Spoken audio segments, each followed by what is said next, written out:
Assalamualaikum warahmatullahi wabarakatuh.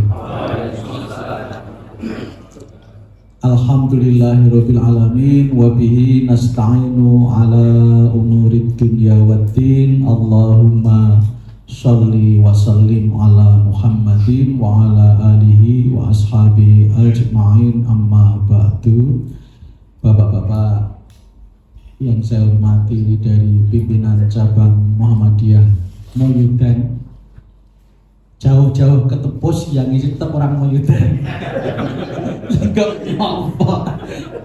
Selamat datang di Gunung Kidul, Pak. Saya sudah sejak tahun 2000 tinggal di Gunung Kidul. Saya 25 tahun di sini. Saya di Gedung Banteng 12 tahun, di Wirobrajan 19 tahun, di Gunung Kidul sudah 25 tahun. Jadi saya bukan orang Gedung Banteng lagi, Pak. Saya orang Gunung Kidul. Saya sering bingung kalau ditanya dari mana. Saya lahir di Gedung Banteng, kecil di Gedung Banteng, remaja di Jogja, kerja di Gunung Kidul. Saya ditanya, kamu itu orang mana? Saya sering bingung. Tapi saya ngasih sok ngaku, Pak, asli Sleman. Mohon maaf ya. Kalau saya ditanya aslinya mana? Sleman. Bangga saya, Pak.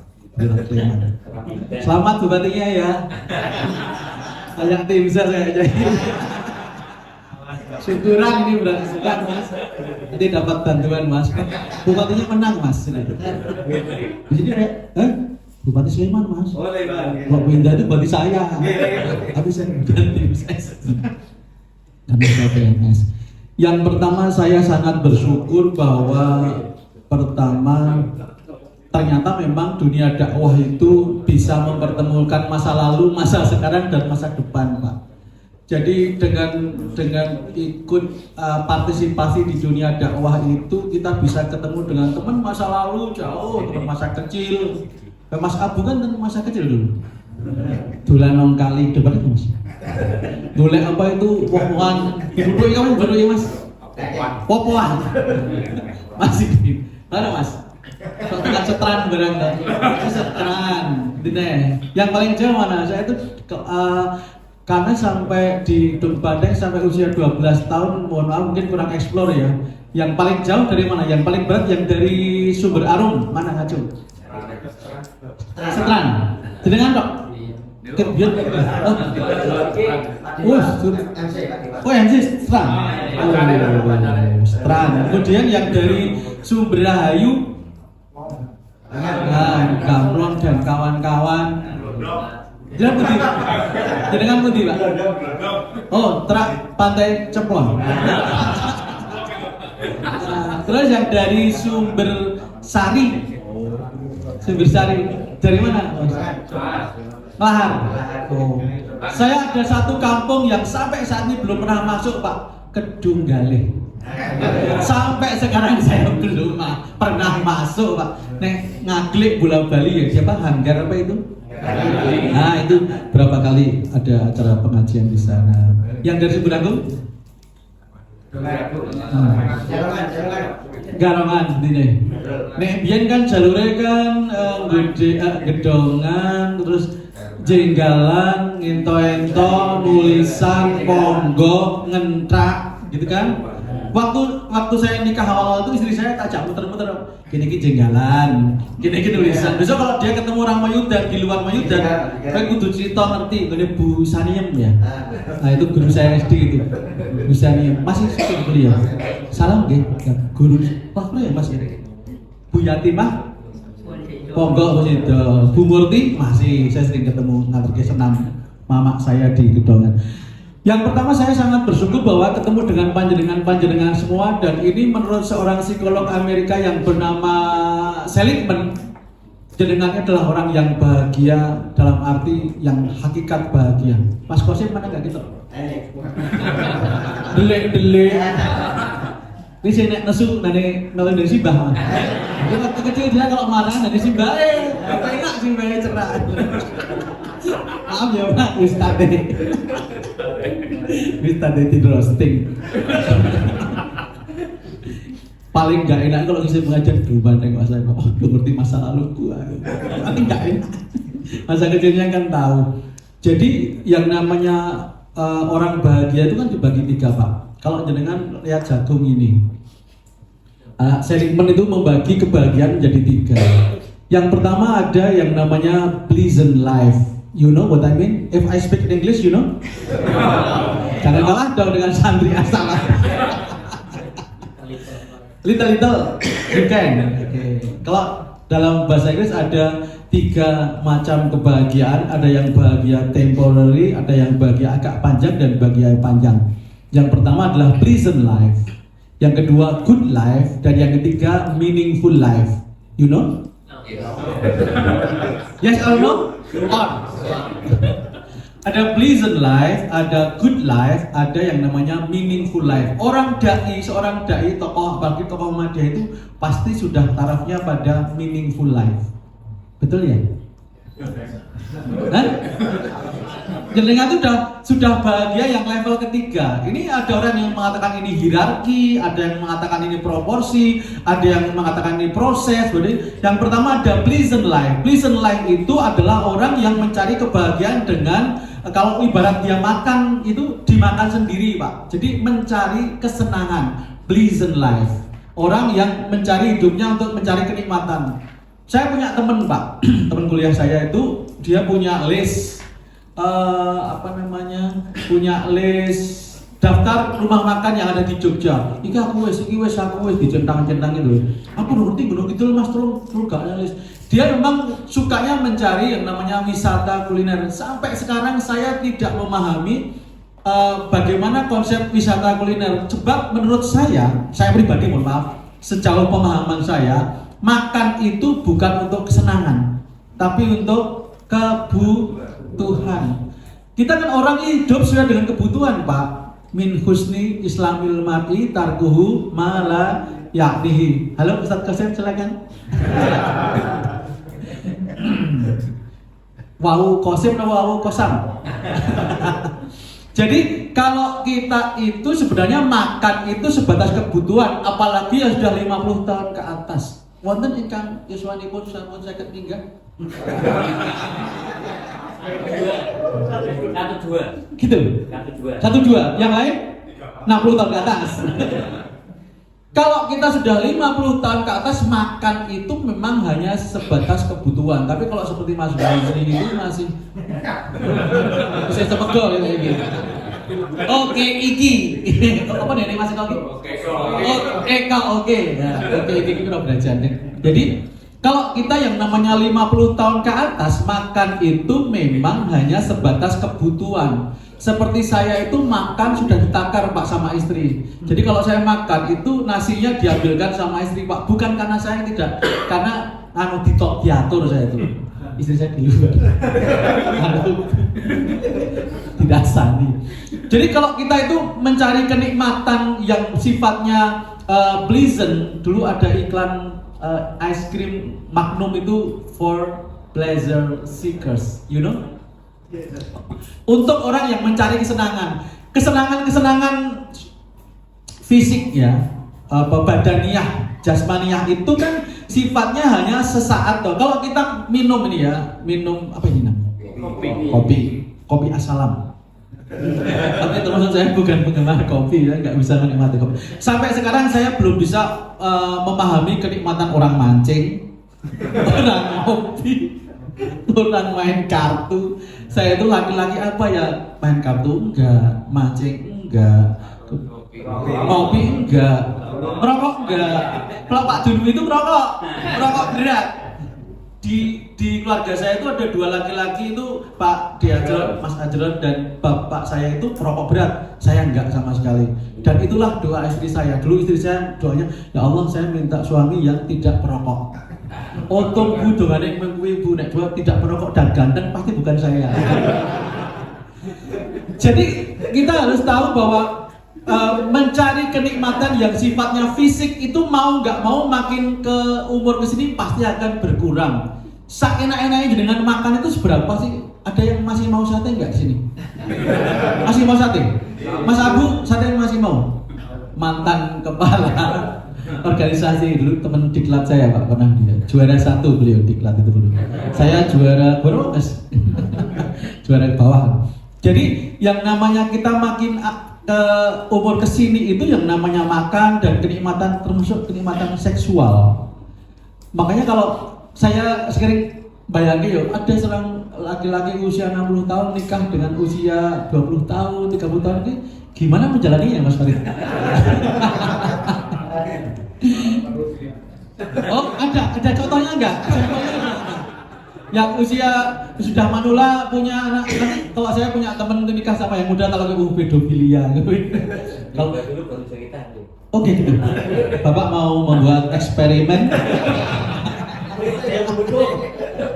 Kenikmatan sesaat, banyak orang mencari Pak ini. Jadi padahal di apa dikatakan baltu siruna hayata dunia sampai hatta zurtumul makobir Pak. Ini orang itu makin tua, yang namanya kenikmatan fisik itu makin menurun dan kekuatan kita juga makin menurun. Tapi orang banyak bela-belain Pak, ini ulah bodohnya manusia. Fisik itu terbatas, kenikmatan terbatas, dan Allah menjanjikan kenikmatan yang lebih dari itu. Walal akhiratu khairul laka minal ula wal akhiratu khairu wa abqa. Khairun lebih baik. Khair itu baik dalam arti komparasi Pak.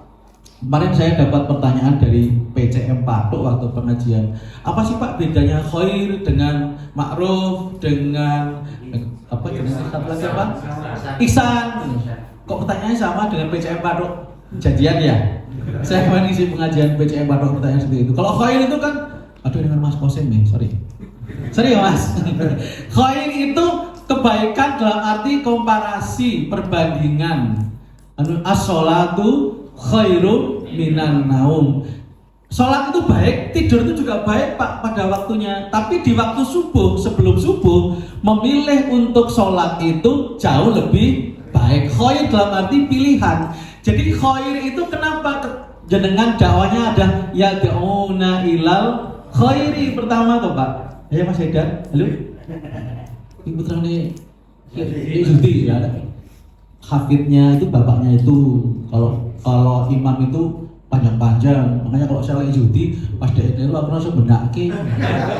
Misalnya lagi Zuti kleru waladina dia bingung suwi mandek tak temui ku luwe lek.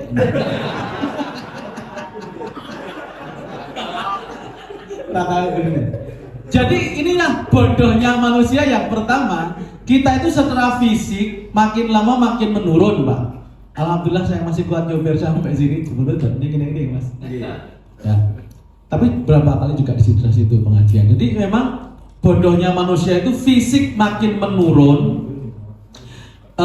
Kenikmatan makin menurun, tapi banyak yang masih ngejar. Tadi hatta zurtumul makobir, sampai kita tuh meninggal baru sadar, wah ini jebono wes. Bahkan yang lebih menyesal nanti setelah sakaratul maut baru berniat sedekah, baru berniat berbuat baik, telat.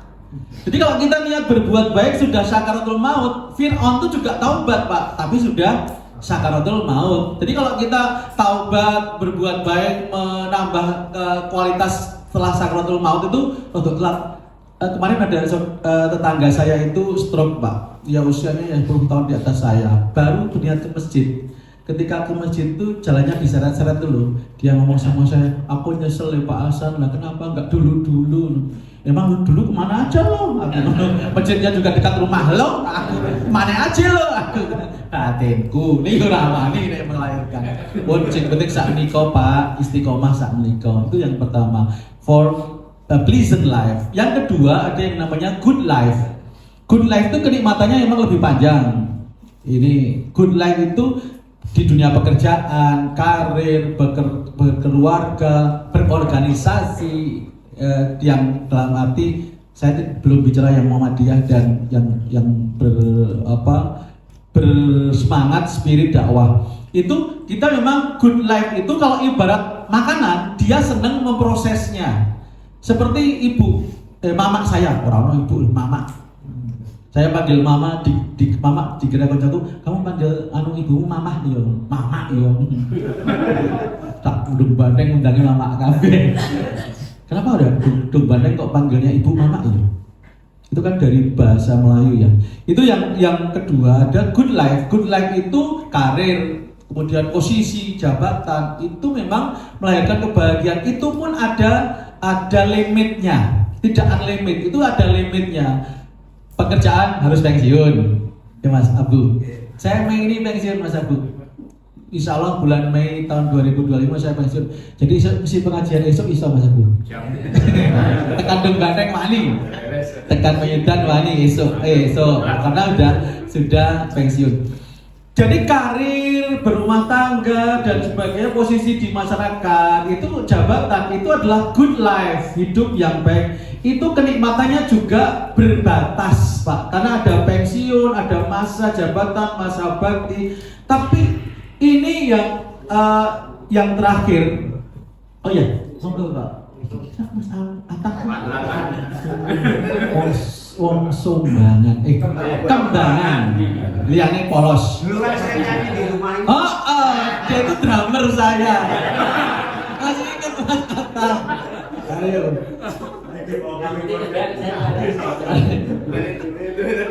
Lagunya Mas setengah gila. Mas Fatam, sore bakat, ya. Pak Mas AS.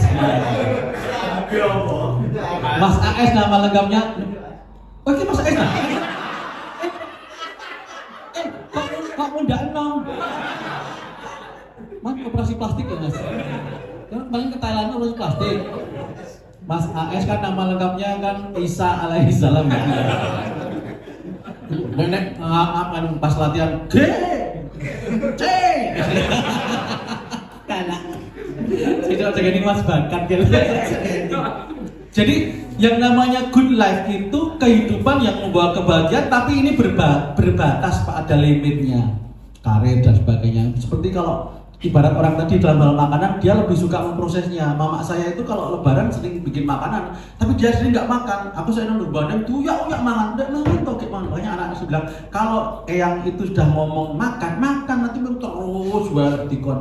Jadi kenikmatannya simbah-simbah itu kan ketika menyiapkan makannya itu good life, ada batasannya.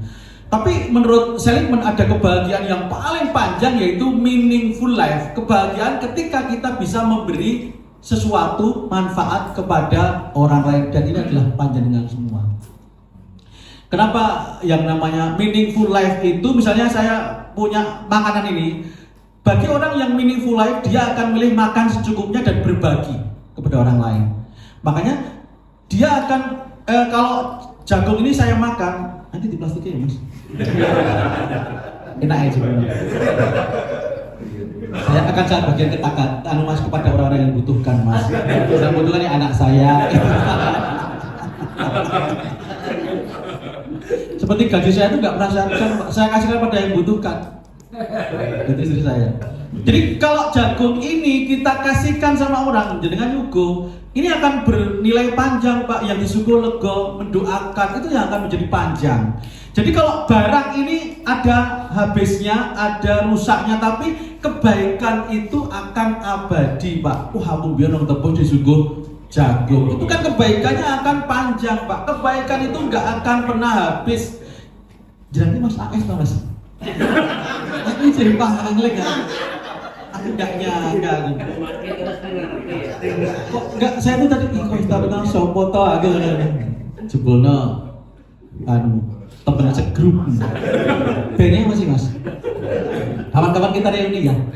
Kalau ada Gigi Ribon, Padi Ribon, kita grup namanya apa grup bandnya?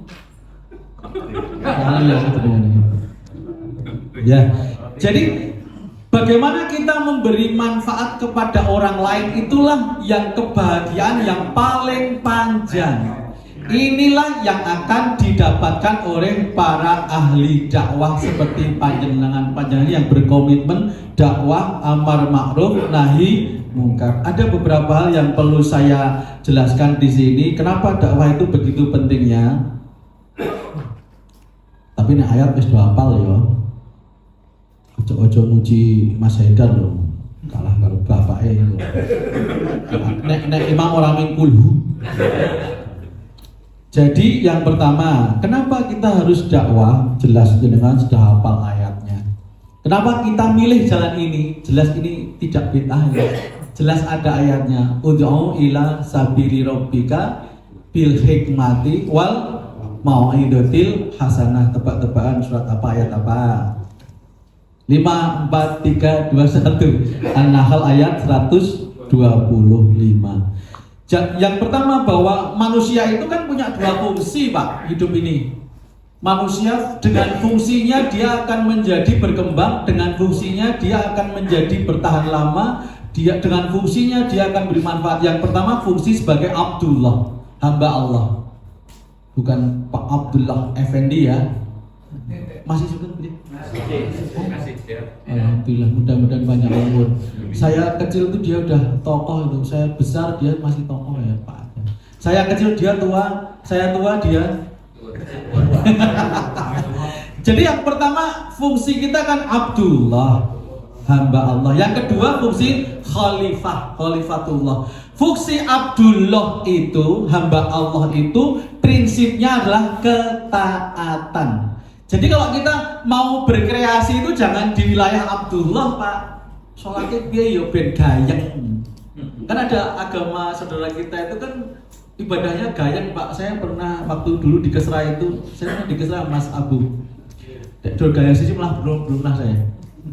Padahal ikut diklat berapa kali. Jadi ketika ada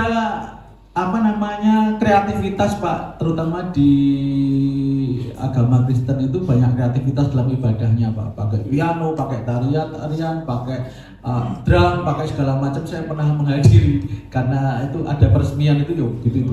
Jadi yang pertama memang kalau Abdullah itu dalam rangka mengembangkan jiwa kita taat. Manusia itu atau binatang secara umum sebenarnya kita itu punya naluri itu terikat, teratur Pak. Madani kalau dalam konteks kota. Sebenarnya manusia itu naluri dasarnya itu pengen diatur, pengen teratur Pak. Saya punya ayam Pak, gue persiapan pensiun itu di depan itu. Ayam itu sering saya buka pintunya itu, ya mentu, ini mlebu meneh lho. Lebih sering masuk lagi. Dulu zaman saya kecil tuh Bude Zuhriyah, garwane Pak Dahlan. Itu selevel Nabi Sulaiman Pak. Bisa bicara dengan binatang. Kalau sudah maghrib itu Bude mesti bengok-bengok, ayo lebu toh, aku selar maghriban nih. Berarti Bude itu selevel Nabi Sulaiman. Terus balik itu Robbi Auzini an Askuroni. Jadi sebenarnya manusia itu punya sifat naluriah ini. Orang kan dikira orang pengen bebas. Uangnya dibebas kayak tenan pengen terikat loh Pak. Kenapa jenengan pengen nikah? Kenapa kita butuh agama? Kenapa kita butuh organisasi? Buat pelaku dewe-dewe. Manusia itu punya naluri yang sering kita lupa. Naluri yang fitri, yang mendasar. Justru orang itu tidak bebas-bebasan Pak. Justru pengen diikat. Nah, itulah Abdullah, hamba Allah itu melaksanakan sesuatu yang sifatnya itu adalah teratur dan terikat Pak. Itu makanya Allah memberikan fungsi manusia Abdullah.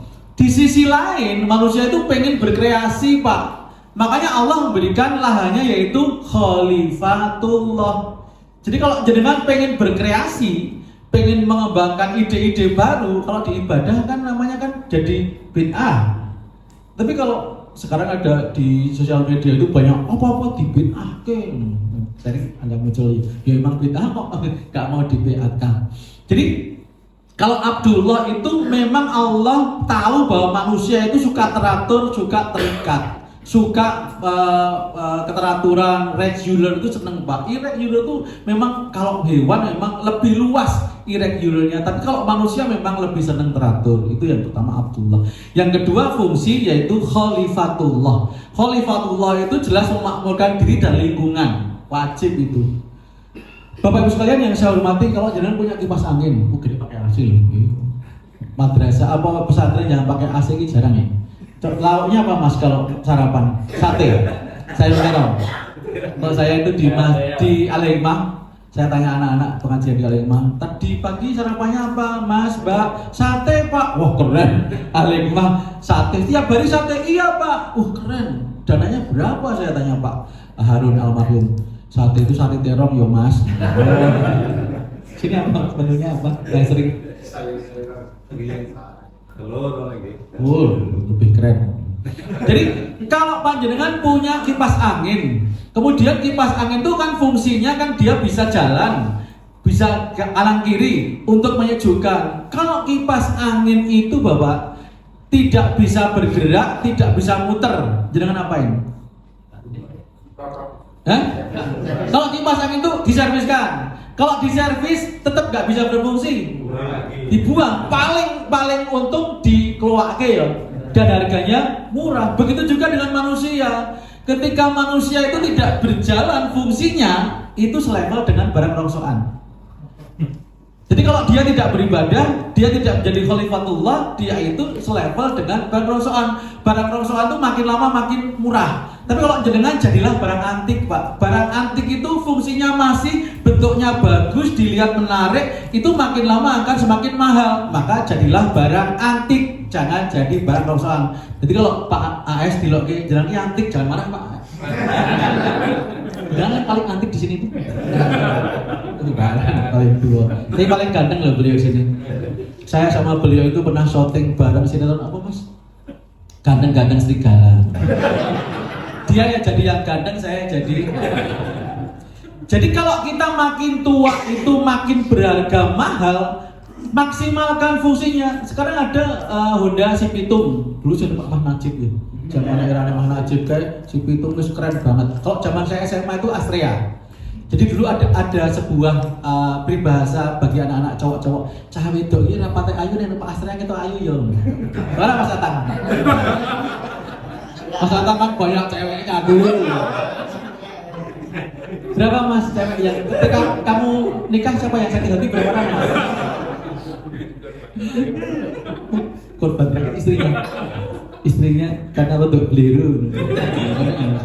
Jadi ketika manusia itu dulu waktu saya masih kecil ada pitung. Si pitung ketika saya kuliah tahun 80-an itu ketika si pitung itu masih berfungsi kemudian bisa jalan itu jadi mahal Pak. Sekarang juga banyak yang memburu si pitung kemudian mesinnya dihidupkan lagi. Kalau dia masih berfungsi mesinnya bisa dinaiki bisa berjalan itu artinya memang dia nilainya jadi mahal Pak. Uang koin 500 rupiah itu dulu kan saya waktu kecil, waktu saya tahun 75 itu supet dikasih sama Pak Om saya Pak Harawi itu di buku itu 100 rupiah itu suka banget ya zaman gue. Kalau dikurskan berapa ya 100 rupiah jangan tahun 75 saya supet itu 75 Mas di masjid itu di SD itu ada kita masal dulu penggagasnya itu Pak Maskur Dokter Maskur itu.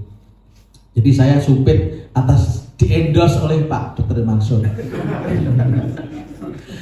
Jadi kalau panjenengan semakin tua fungsinya masih jalan, ibadahnya makin kenceng, khalifahnya makin kenceng, maka jenengan ibarat barang antik bentuknya bisa dilihat tua dan semakin tua akan semakin mahal harganya. Jadilah barang antik Pak, jangan jadi barang rongsokan. Barang tadi kalau seperti kipas angin nggak jalan, kemudian nggak bisa menyejukkan, dia dadake ra dadi iku khatamallahu ala qulubihim wa ala sam'ihim. Innal ladzina kafaru sawaun alaihim a'andzartahum am lam tunzirhum la yu'minun. Wah, wis sumu bukun. Dulu saya kira doa nek medine karo asu ini. Dulu waktu saya kecil tuh nek ketemu asu nang ngento-ento. Nek hidup banteng sorry ya. Enggak ada nek ngento-ento tulisan ada ya. Sekarang masih? Masih. Nek ketemu ora sumu bukun yo. Aku dulu kalau jalan kaki lewat ngento-ento takut ya dulu itu. Sekarang yo jadi ketika manusia itu didadari tadi Pak, sawaun alaihim a'andzartahum am lam tunzirhum la yu'minun, wis ditandani ra iso, didakwai ra iso, ya sudah lah itu berarti sudah menjadi barang lowaan. Lowaan itu jauh harganya pasti jauh turun itu. Namanya kalau dalam bahasa aset itu namanya downgrade, betul enggak ya? Tapi kalau kita itu ibadahnya makin kenceng, khalifahnya makin kenceng itu namanya mengalami upgrade. Jaga soalnya itu Mas. Jadi orang Maitan. Putranya siapa? Dalamnya putih. Oh gambrong, nek gambrong kok kadang-kadang ya. Lono Mas Yudi Asmoro, soalnya Al-Mawair. Pengajiannya namanya Al-Mawair ala wazni masobil mafail. Betul ya Mas Qasim? Sigot muntahal jumur. Gede jadi nahwu sorof. Kalian Mas Farid? Pelajaran nahwu sorof. Al kalamu walau sak perguruan karo Mas Farid. Iqrab apa Mas? Al iqrabu huwa taghyiru awakhiril kalim. Mas Qasim masih apa? Iqrab itu. Jadi kalau kita makin tua itu makin mahal, mari kita fungsi ibadah kita makin kenceng Pak. Dan ketika kita beribadah yang maksimal, Allah akan menjamin kita kekayaan lahir dan batin. Dalam sebuah hadis qudsi, Allah berfirman, tafarragh li ibadati amla sodraka ghina.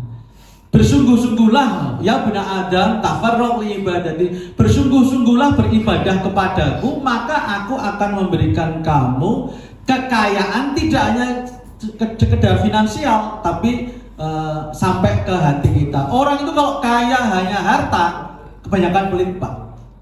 Tapi orang itu kaya sampai hati, berapapun dia punya, dia akan lomo Pak. Dia akan cari bagaimana caranya untuk dia bisa membantu orang lain. Tapi kalau orang pelit, dia sugih, dia akan cari bagaimana agar tidak keluar uangnya Pak. Kata teman saya itu katanya ada orang tuh yang uangnya mengandung lem. Betulnya angel banget itu. Ada orang nggak sering sedekah itu kayak kok duitnya nganggo lem barang ton. Makanya kalau berdoa ya Allah saya bilah rezeki tanpa lem. Jadi itu yang berikutnya. Kemudian dalam fungsi khalifah itu kita ada dua fungsi Pak, ada fungsi ta'awun, ada fungsi dakwah. Jadi ada dua fungsi khalifah kita, ta'awun membantu, kemudian dakwah mengajak kepada kebaikan. Jangan pasti di Muhammadiyah pasti mengambil dua jalur itu. Kita kan ada dakwah bil lisan, ada dakwah bil hal. Saya menemukan perenungan sampai saya setua ini, saya sekarang 58 tahun. Mas Abu berapa Mas? Saya itu 67, Mas Abu berapa? Oh iya bedanya setahun ya, Mas Farid? 63?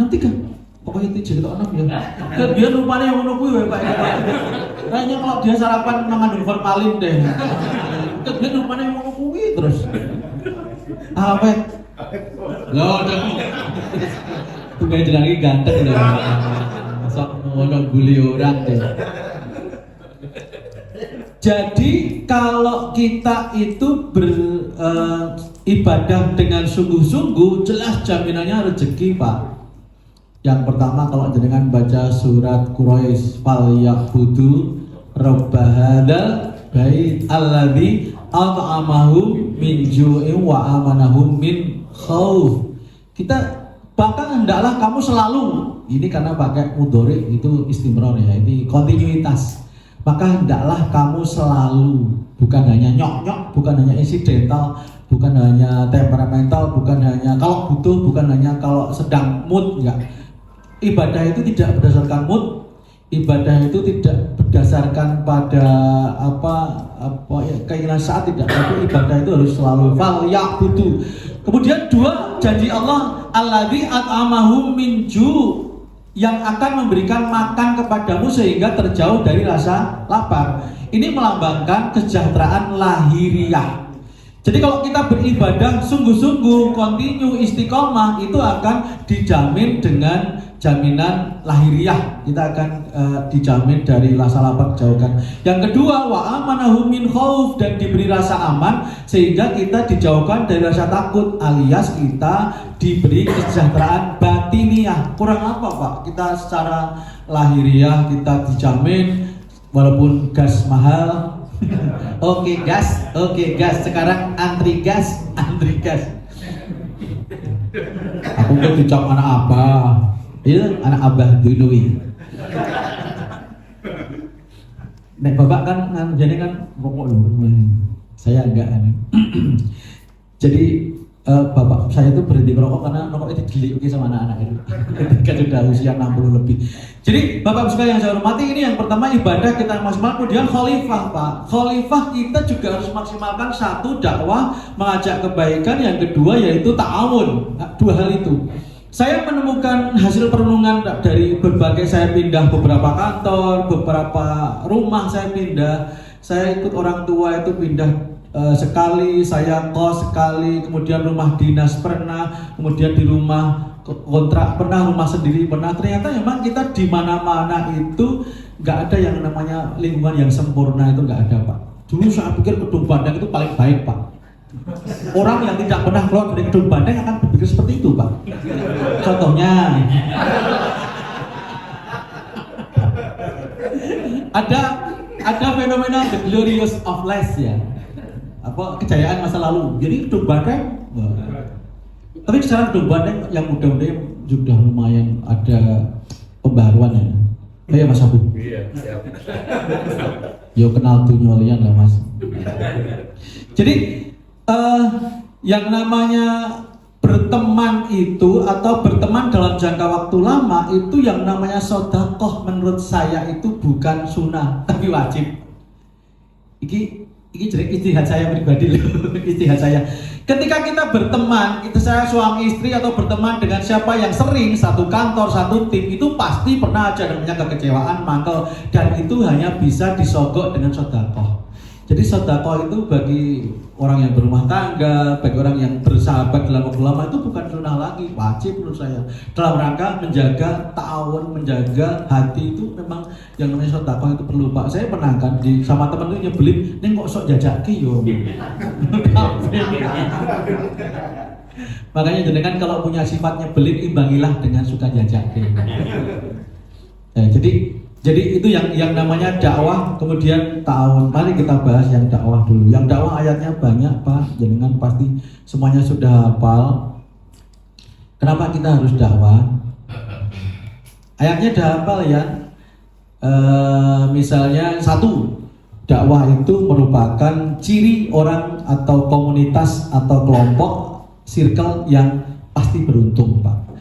Jadi kalau di dalam suatu circle, satu komunitas itu ada perilaku dakwah, ada aktivitas dakwah, kalau Muhammadiyah gerakan dakwah, itu pasti akan menjadi umat itu, kumpulan itu beruntung. Jelas ayatnya, wal takum minkum ummatun yad'una ilal khairi. Yang pertama khair dulu, Pak. Jadi kita mengajak semakin hari semakin baik. Jadi dakwah itu namanya upgrade, Pak. Kita harus ada progres. Makin hari makin baik. Maca tiap hari satu sambil imam sing diwaca kulhu terus. Mate dites barat tuh yo sing metu kulhu. Pernah Pak ada anekdot ini. Ada 3 orang yang mau melamar anaknya Ustadz. Mungkin ada yang punya anak laki-laki yang sudah siap nikah. Saya punya anak perempuan. Siapa tahu aku kan balik kampung bisa nih. Jadi ada 3 anak itu, 3 orang anak mau melamar anak Ustadz. Tanya, namamu siapa nak? Oh nama saya Anas. Silakan baca Anas. Mau duduk Anas. Beres. Nomor 2, nama kamu siapa nak? Torek. Torek anakmu ya?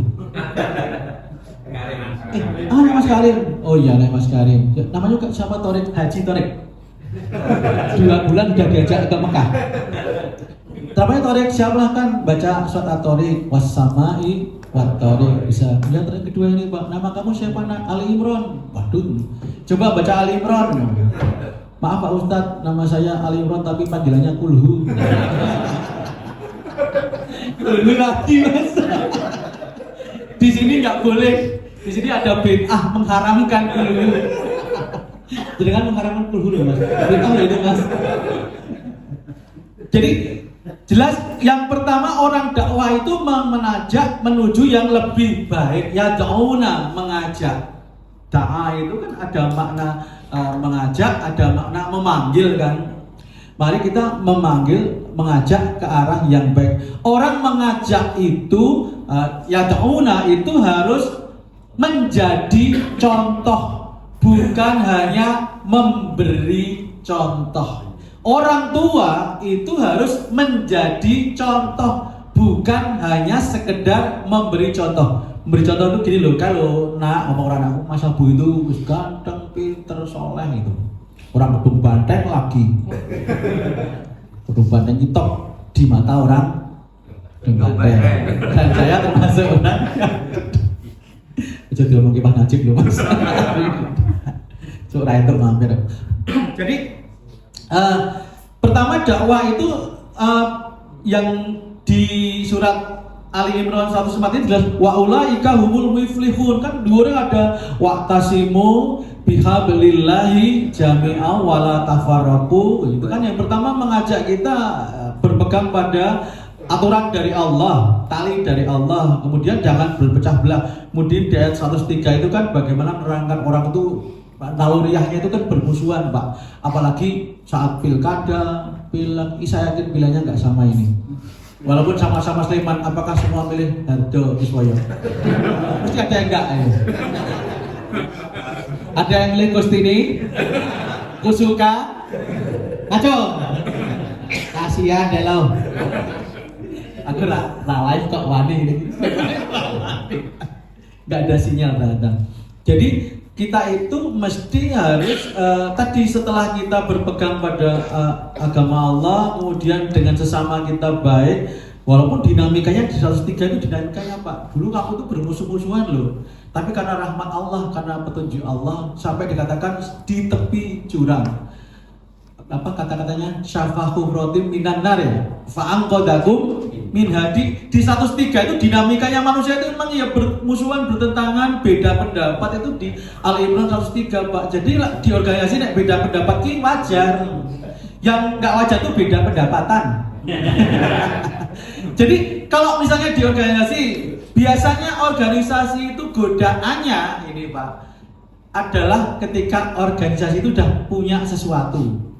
Misalnya sekolah, kalau sedang berjuang itu kompak Pak, wah ngetoknya duit, iuran, tapi begitu sudah menghasilkan sesuatu, ini yang akan menjadi sandungan organisasi. Ada menjadikan mungkin pernah membaca sejarah di Jogja ada sekolah dibubarkan, sekolah dibeli orang lain, itu kan karena dari dalam Pak. Yang namanya borok itu bukan dari luar tapi dari dalam, itu dinamikanya. Tapi setelah dinamika ini diakhiri dengan 104 Pak, yang namanya kita memang harus mengajak ke lebih baik. Ketika kita berbeda, pasti kita akan mengacu menurut apa yang menurut dikatakan Allah, bukan menurut versi saya atau anak-anak muda mengatakan POV saya, tapi mesti kita akan membuat persamaan dengan POV-nya Allah. Jadi tadi yang pertama wal takum minkum ummatu yad'una ilal khairi, mengajak kepada yang lebih baik. Jadi kita itu harus mengajak, harus ada progresivitas Pak. Dulu zaman saya ngaji itu ya gitu. Tapi sekarang mesti ngaji itu berbeda dengan zaman itu. Yang pertama itu ketika orang berdakwah itu akan dijamin keberuntungannya di dunia dan di akhirat. Walaupun ada perbedaan, ada pertentangan, ada dinamika, itu wajar. Tapi ini pasca pemilu kan terus kompak lagi tuh. Pasca pilkada mesti milih pemilu juga enggak, pilpres juga enggak semuanya milih Prabowo kan, enggak semua milih Anies Baswedan kan. Yang jelas milih Anies itu Mas Najib, itu jelas milih Anies itu. Istrinya tokoh politik loh beliau itu, kakak saya loh, saya harus bangga saya. Ya, itu yang kedua. Jadi, tapi saya tidak termasuk yang punya passion di bidang politik Pak. Saya mau pensiun tawarin sama Mas Abu. Saya kan sekarang Gesbangpol Mas Abu. Sering bergaulnya kan dengan teman-teman partai. Pak Hasan besok kalau pensiun mau ikut dong di ini. Wah, bahaya, aku ngaji bahaya. Bukan passion gue ya. Kayak itu opo. Tadi Bupati Rum mesti. Jadi yang namanya dakwah itu mengajak kebaikan, ma'ruf. Kalau ma'ruf itu lebih bicara dari normanya Pak, normanya Allah, norma masyarakat. Ma'ruf itu sesuatu yang diyakini, diketahui, disepakati oleh jelas satu aturan Allah, aturan masyarakat itu ma'ruf. Yang angel itu Pak, wayan hauna anil mungkar. Itu yang paling berat. Nabi Musa, Nabi Ibrahim itu taruhannya nyawa Pak. Ketika makanya Nabi Musa ketika disuruh berdoa ke Firaun kan doanya apa? Robbis rohli sodri wayasirli amri. Jadi kalau orang itu mau mendakwai, besok kalau Mas Abu dapat panggilan dakwah di Bupati Sleman dari rumah Robbis rohli sodri ya Mas ya. Karena akan mendakwai penguasa. Gak mudah. Jadi taruhannya nahi mungkar itu nyawa Pak. Nabi Musa bagaimana dikriminalisasikan, didiskriminasikan dan sebagainya, Nabi Musa mengalami sampai beliau mendapatkan ayat Robbi shrah li shodri wa yassir li amri itu. Dulu saya kira waktu saya kecil itu doa mau ceramah ya. Ternyata itu doanya Nabi Musa mau berdakwah ya, tidak hanya sekedar berceramah. Ini masih ada di dalamnya putih Mas, dengan sumberan kui Kruat cerai Pak Dokter Yuhari itu. Oh jangan Kruat. Itu Kruat. Itu namanya. Oh. Dijong itu. Jadi esok siar di sana. Ya kan boleh. Siar banyak. Jadi tadi Pak mengajak yang lebih baik. Nahi mungkar itu memang perlu keberanian lebih Pak. Nabi Ibrahim resikonya mau dibakar, tapi dia membaca hasbunallah wa ni'mal wakil, ni'mal maula wa ni'mal wakil. Saat jangan bayangkan apinya itu api kecil loh Pak, yang kompor nggak, apinya itu sudah selapangan dulu, udah siap. Dan Namrud itu hebatnya apa? Menurut beberapa ahli sejarah, Namrud itu elek tapi banyak pendukungnya. Jadi nek ono sing elek banyak pendukungnya jangan heran Pak. Namrud itu begitu, Namrud itu jelek, dolim, tapi pendukungnya banyak, 58% lah minimal. Enggak, mungkin lebih. Saya baca di sejarah itu, apa sih sampai Namrud itu berkuasa lama? Karena banyak yang loyal. Ya enggak ding. Artinya saya tidak menganalogikan loh Mas, mohon maaf. Ini hanya contoh. Jadi ketika dakwah yang namanya mencegah kemungkaran itu sampai resikonya nyawa. Jadi kalau dulu waktu saya kecil tuh kalau anjing masuk gedung Bandeng kan dibandemi loh. Itu resikonya nyawa ya. Wani-wani ini anjing masuk gedung Bandeng. Karena perut kan biasa. Aku pindah gedung Bandeng, pindah Milo belajar Mas. Tetangga saya punya anjing besar. Gua lagi nama gedung Bandeng tak cari ini domba demi ya. Tetangga sebelah rumah saya. Ternyata orang Nasrani itu udah baik sekali, sering kirimi. Nek saya pulang kampung gedung Bandeng dia yang jaga rumah itu. Ayo ono hikmah yo. Tanggane muslim nek pas Idul Fitri orang rumah kula diawat-awati dan sebagainya. Si tanamane bapak disirami. Oh, jebule wong anjing iki apik to. Berarti wong kulon iki harus apik ya. Banyak Mas. Stereotip orang di Bandeng itu Mas, maaf. Jadi itu yang mengajak kepada yang lebih baik, mengajak yang jelas normanya baik. Ma'ruf itu kan secara normatif memang baik. Ini yang pertama. Yang kedua, kita akan menjadi kelompok kita itu akan menjadi umat yang terbaik untuk khaira ummah. Jadi kita itu kalau pengen menjadi umat yang terbaik memang harus ada yang namanya ukhrijat linnas ta'muruna bil ma'ruf wa tanhauna 'anil munkar. Jadi kalau kita itu pengen menjadi umat yang terbaik, komunitas yang terbaik, memang harus ada yang namanya mengajak kepada, harus keluar pada manusia. Kita itu tidak boleh eksklusif Pak. Kita harus memang inklusif, berani. Saya tinggal di Wonosari itu ya belajar tentang inklusi Pak, ya nek pas ini bulan apa namanya ini kalau bulan Jawa? Inkisasi, nulisasi, posagana dulu bisa hidup Bandeng. Jadi kalau kita itu di bulan ruah itu istri saya sering agak bingung Pak ketika dikirimi apa namanya?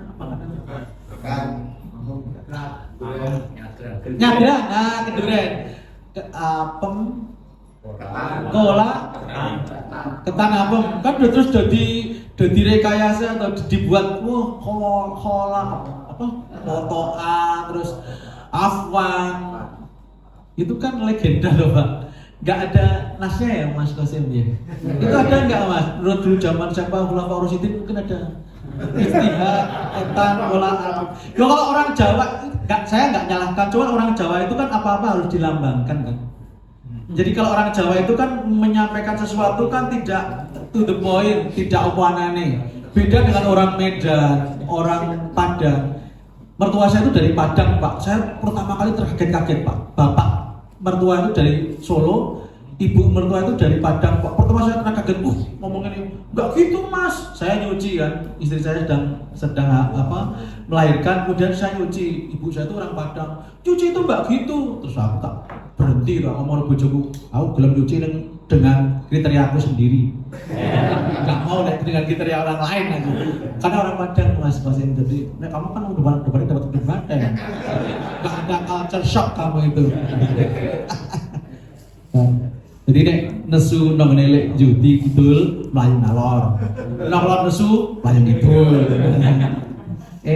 Kecilik wis belajar escape from reality.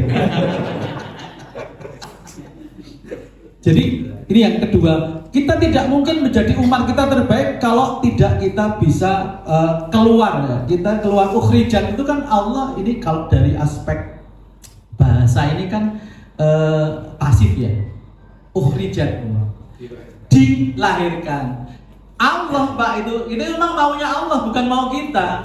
Jadi kita keluar di depan manusia itu maunya Allah bukan mau kita. Kalau itu mau Allah, Allah pasti jamin Pak diri kita. Nabi Musa sudah dalam kondisi critical period, ketika di depan sudah Laut Merah, belakang sudah tentara Fir'aun, kan critical period. Kemudian suruh kamu melemparkan tongkat. Kalau kita berpikir logika, ngapain tongkat dilemparkan? Tapi kan hanya bukti ketaatan itu, bahwa kita itu taat prosedur. Kita keluar kepada manusia, bermantu maunya Allah Pak, kehendak Allah. Karena kata-katanya ukhrijat, dikeluarkan. Ingkang sampun nanti belajar nahwu sora mungkin tahu ya. Itu artinya kita memang keluar tuh maunya Allah bukan mau kita. Jadi kalau maunya Allah, Allah pasti jamin Pak keselamatan kita. Nabi Ibrahim sudah mau dilemparkan. Kemudian Allah berfirman ya naru kuni bardan wasalaman ala Ibrahim. Saya waktu kecil dititani Pak Bu Mardiah. Dia gamplong ya. Bu Mardiah gamplong. Gamplong ya. Oh jenengan mantu nih. Oh saya murid beliau. Ini beliau ngajari saya, mudah-mudahan ini dan ini juga yang lain mengajarkan prosedur wudu. Jadi beliau ngajarin pek muruk nganrah pengkil. Itu yang ngajari Muhammadiyah. Setiap saya wudu beliau dapat amal jariahnya insya Allah. Karena di atas saya pek muruk nganrah pengkil. Itu yang ngajari Muhammadiyah. Suaminya Muhammadiyah namanya siapa? Pak Ihsan. Iya. Salah. Masih ada yang juga? Yes. Mudah-mudahan sedang. Oh di Mekah. Wah hebat dan Nurul Fatimah. Jadi mau cerita apa? Ukhrijat linnas.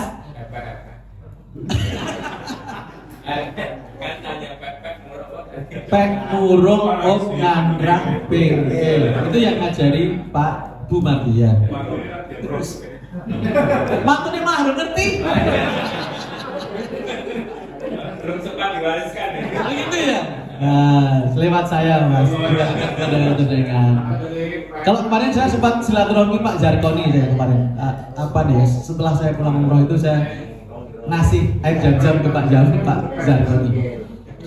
Jadi Bapak Ibu sekalian yang saya hormati, yang namanya komunitas itu penting dan kita itu dijamin oleh Nabi Ibrahim. Dulu ceritanya Bu Mardiah begini, Nabi Ibrahim itu kemudian Allah menjadikan api itu menjadi dingin. Saya saat sudah SMP, saat sudah kuliah saya berpikir kenapa Allah memilih langsung apinya.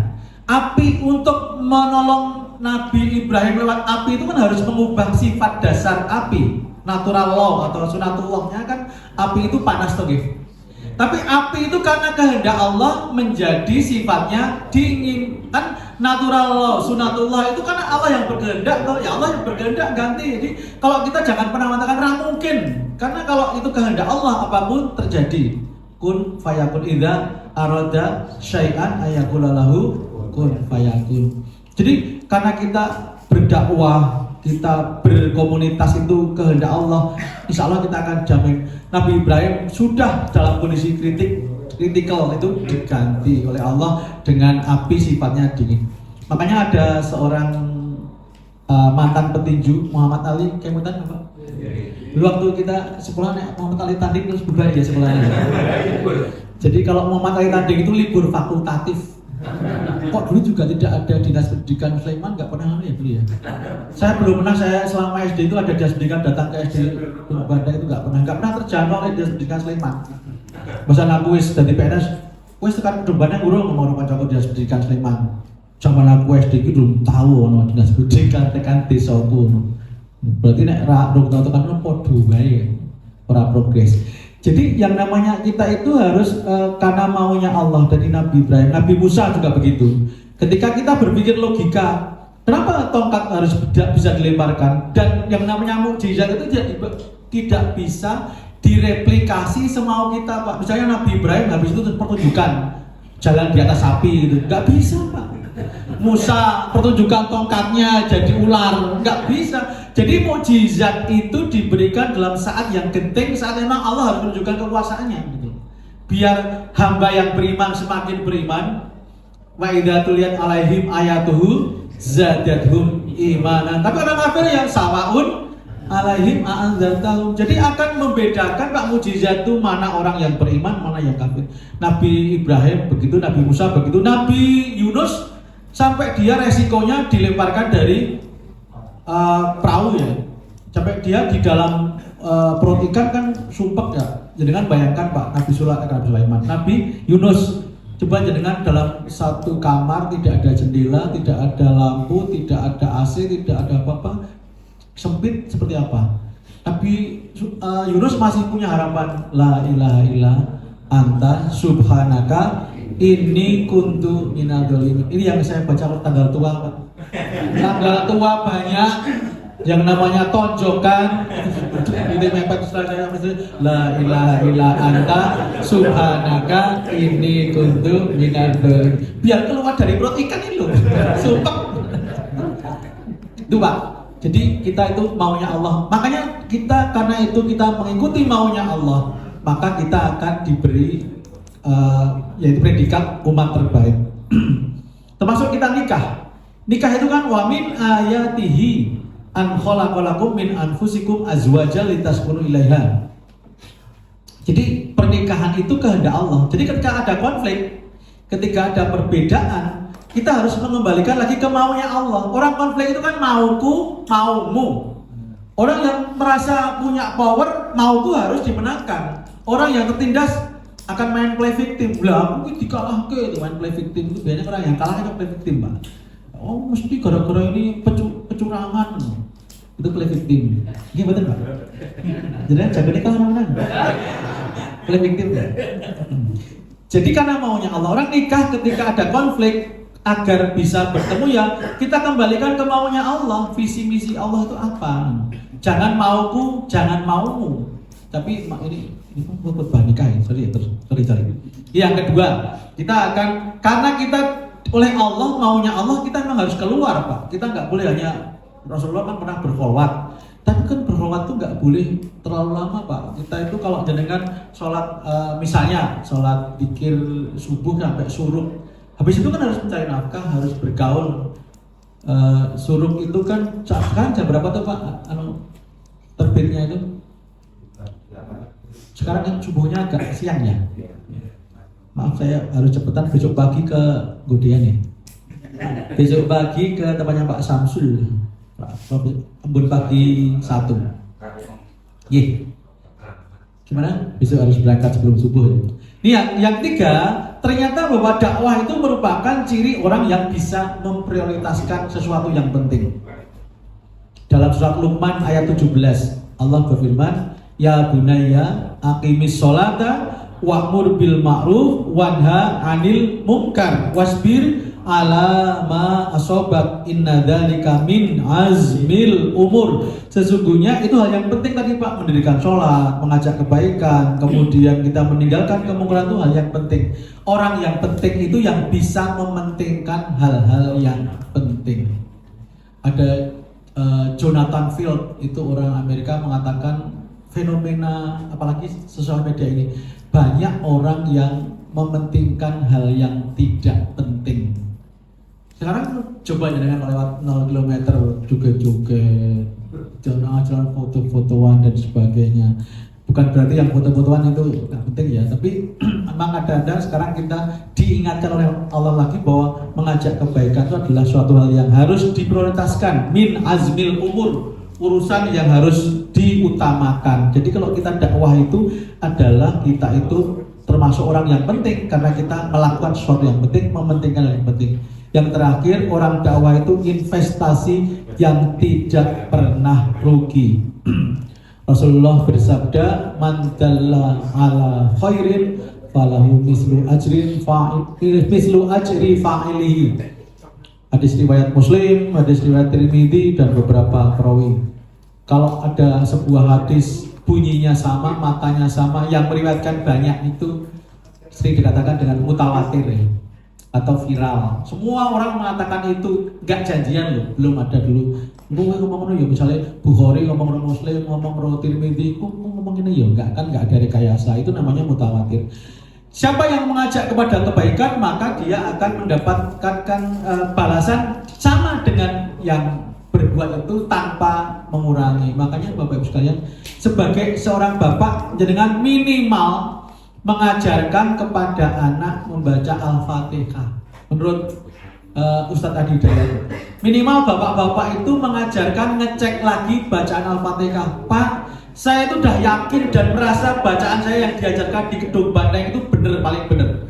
Ketika saya tes di AMM Kota Gede, ternyata salah.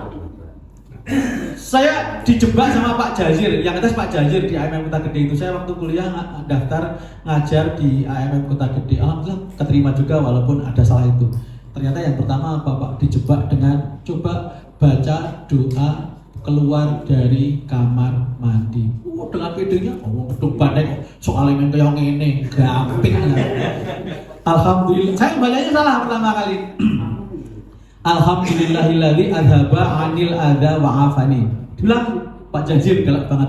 Alhamdulillahilladzi adhaba 'anil adza wa 'afani. Bilang sampai 3 kali. Kamu nggak sadar kesalahan kamu? Enggak, coba baca tulisannya. Ternyata alhamdulillahilladzi adhaba 'anil adza wa 'afani. Ada ani al-adza. Makanya ada gunanya, ada tasdidnya. Saya dengan pedenya wong Gedung Banteng pertanyaan ini keluar dari kamar mandi, pelecehan. Ternyata salah saya. Yang kedua, alhamdulillah gak terjebak. Coba baca surat Al-Kautsar. Bukannya kan fasholli li rabbika wanhar kan? Oh, ada teman saya, fasholli li rabbika wanhar. Kalau di Madinah itu kan ada di pilar-pilar itu orang yang tahsin kan? Bapak-bapak yang sudah haji pernah di Madinah ikut tahsin di pilar-pilar itu kan, syekh itu loh. Kita itu belajar Al-Fatihah itu diulang sampai berapa kali. Kebanyakan orang biasa itu alhamdulillah, not do, la. Du bukan ndu. Aku bilang ngajari Mbah Saubari yo alhamdulillah. Pak di Saubari yo alhamdulillah, itu salah, sampai berulang-ulang. Jadi mengajarkan Al-Quran itu wajib bagi seorang ayah, bagi anaknya. Paling tidak jenengan menunjukkan kebiasaan membaca Al-Quran. Bagi yang sudah 50 tahun ke atas nih, mangacung. Jelas dong aku. Ada sebuah hadis untuk kita, Pak. Idza maridul abdu aw safara kutiba lahu mislu ma kana ya'malu muqiman sahihan. Apabila seorang sakit atau dalam perjalanan, maka hitungan amalan saat sakit itu seperti kebiasaan saat sehat, dan saat musafir seperti kebiasaan saat di mukimnya, di rumahnya.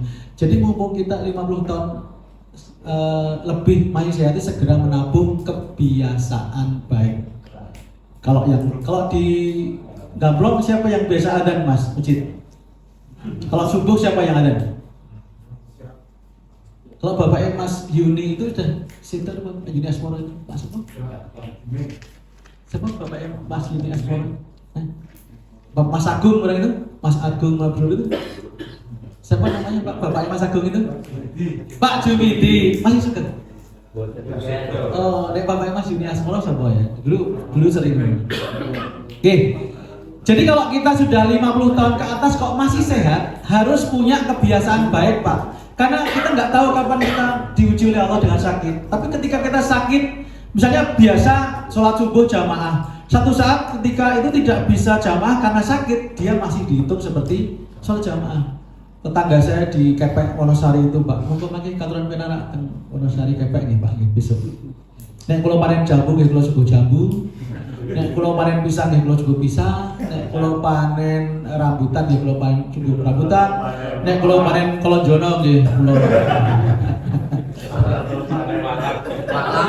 Duwe Pak, mendengar apa jambu, ana pelem barang aku iki. Ya membawa budaya Kenuban ning Wonosari. Bapak saya dulu kan seneng nanam. Malang, orang Wonosari nggak suka malang, dari akhir sekarang nggak suka. Jadi mari kita mengajak kebaikan itu adalah investasi yang tidak rugi, apalagi itu menjadi kebiasaan. Kebiasaan yang harus kita menjadi agenda tiap hari. Menurut Ibnu Athaillah ada 4. Ibnu Athaillah pernah mengatakan, jika kita sibuk mengingat Allah, maka Allah sibuk mengingat kita. Jika kita sibuk membaca Al-Quran, Allah sibuk menyapa kita. Jika kita sibuk berdoa, maka Allah sibuk memberi. Jika kita sibuk taat, maka Allah sibuk mendekati kita. Itu kata Ibnu Athaillah. Saya ulang, jika kita sibuk mengingat Allah, maka Allah sibuk mengingat kita. Yang kedua, jika kita sibuk membaca Al-Quran, maka Allah sibuk menyapa kita. Jika kita sibuk berdoa, maka Allah sibuk memberi kepada kita. Dan jika kita sibuk taat, maka Allah sibuk mendekati kita. Tapi yang dua hal yang kebiasaan harus kita tinggalkan, apalagi makin tua. Jika kamu sibuk dengan manusia sampai melupakan Allah, maka Allah akan menghinakan kamu. Jika kamu sibuk dengan dunia sampai melupakan Allah, maka Allah akan menjauhi kamu. Ini dua kebiasaan yang, apalagi yang sudah 50 tahun ke atas. Makanya pensiunan sibuk ke masjid ya wajar, Pak. Nek ra masjid ya banten. Saya sering lewat Sanguban kok. Ya alhamdulillah, kalau sedulurku kayak sok nang masjid. Terus aku lewat Monggok, saya belum pernah ceramah di Monggok ya, di tulisan ya. Jangan lupa Pak, suasana mereka Pak. Bapak-bapak sekalian yang saya hormati, intinya mari kita semakin tua, semangat kita beribadah, semangat mengajak kebaikan itu harus selalu kita jaga. Apinya itu jangan sampai padam. Oh ya, saya lupa cerita tentang Muhammad Ali.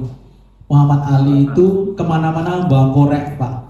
Padahal beliau itu tidak merokok. Kenapa beliau kok Muhammad Ali itu kok kemana-mana bawa korek? Kalau dia ada nafsu, ada dorongan berbuat jahat, berbuat mungkar, berbuat maksiat, itu kemudian dia menghidupkan koreknya, kemudian dekatkan dengan ujung tangannya itu, jarinya. Ketika panas itu, iya, saya baru dekatkan aja nggak kuat, apalagi kalau besok neraka itu konsep apinya kan di semua sisi, Pak. Narun hamiyah itu fa'ummuhu hamiyah. Jadi ada yang menerangkan alitasnya seperti ini. Kenapa dikatakan fa'ummuhu? Umi itu kan yang mengandung, jadi seperti dikandung, Pak. Jadi api itu dari atas, kanan, kiri, bawah dan sebagainya. Seperti kita dalam oven ya. Nah, jadi Bapak Ibu sekalian yang saya hormati, mari panjenengan semakin tua. Jadi di Muhammadiyah tidak ada kata pensiun. Dan jangan jadi Muhammadiyah itu pelarian orang pensiun. Takmir masjid itu pelarian orang pensiun. Alhamdulillah saya sudah menepis image itu karena saya sebelum pensiun sudah aktif di takmir.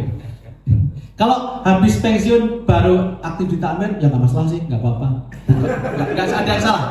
Tapi jangan jadi pelarian orang yang sudah pensiun, orang yang nggak pakai di politik. Tapi memang ini menjadikan pilihan kita yang utama, Pak. Itu min azmil umur. Ini urusan yang harus kita fokuskan, kita prioritaskan. Bapak Ibu sekalian yang saya hormati, ini yang dapat saya sampaikan. Mohon maaf ngalor ngidul, mudah-mudahan ada yang bisa ditangkap gitu. Banyak yang nggak suka model saya ceramah saya seperti, tapi ya itu hak panjenengan semua. Saya nggak minta panjenengan menyenangi, tapi nggak satu dua apa yang saya sampaikan jenengan amalkan, saya sudah seneng. Mudah-mudahan ada manfaatnya dan silaturahim kita akan menjaga ukhuwah wayudaniyah. Diluaskan menjadi ukhuwah Slemaniyah, ukhuwah Jogja. Jadi kita semakin tua itu harus ego itu extended Pak, diluaskan. Yang bagian dari aku itu semakin luas. Banyak kurangnya mohon maaf. Assalamualaikum warahmatullahi wabarakatuh.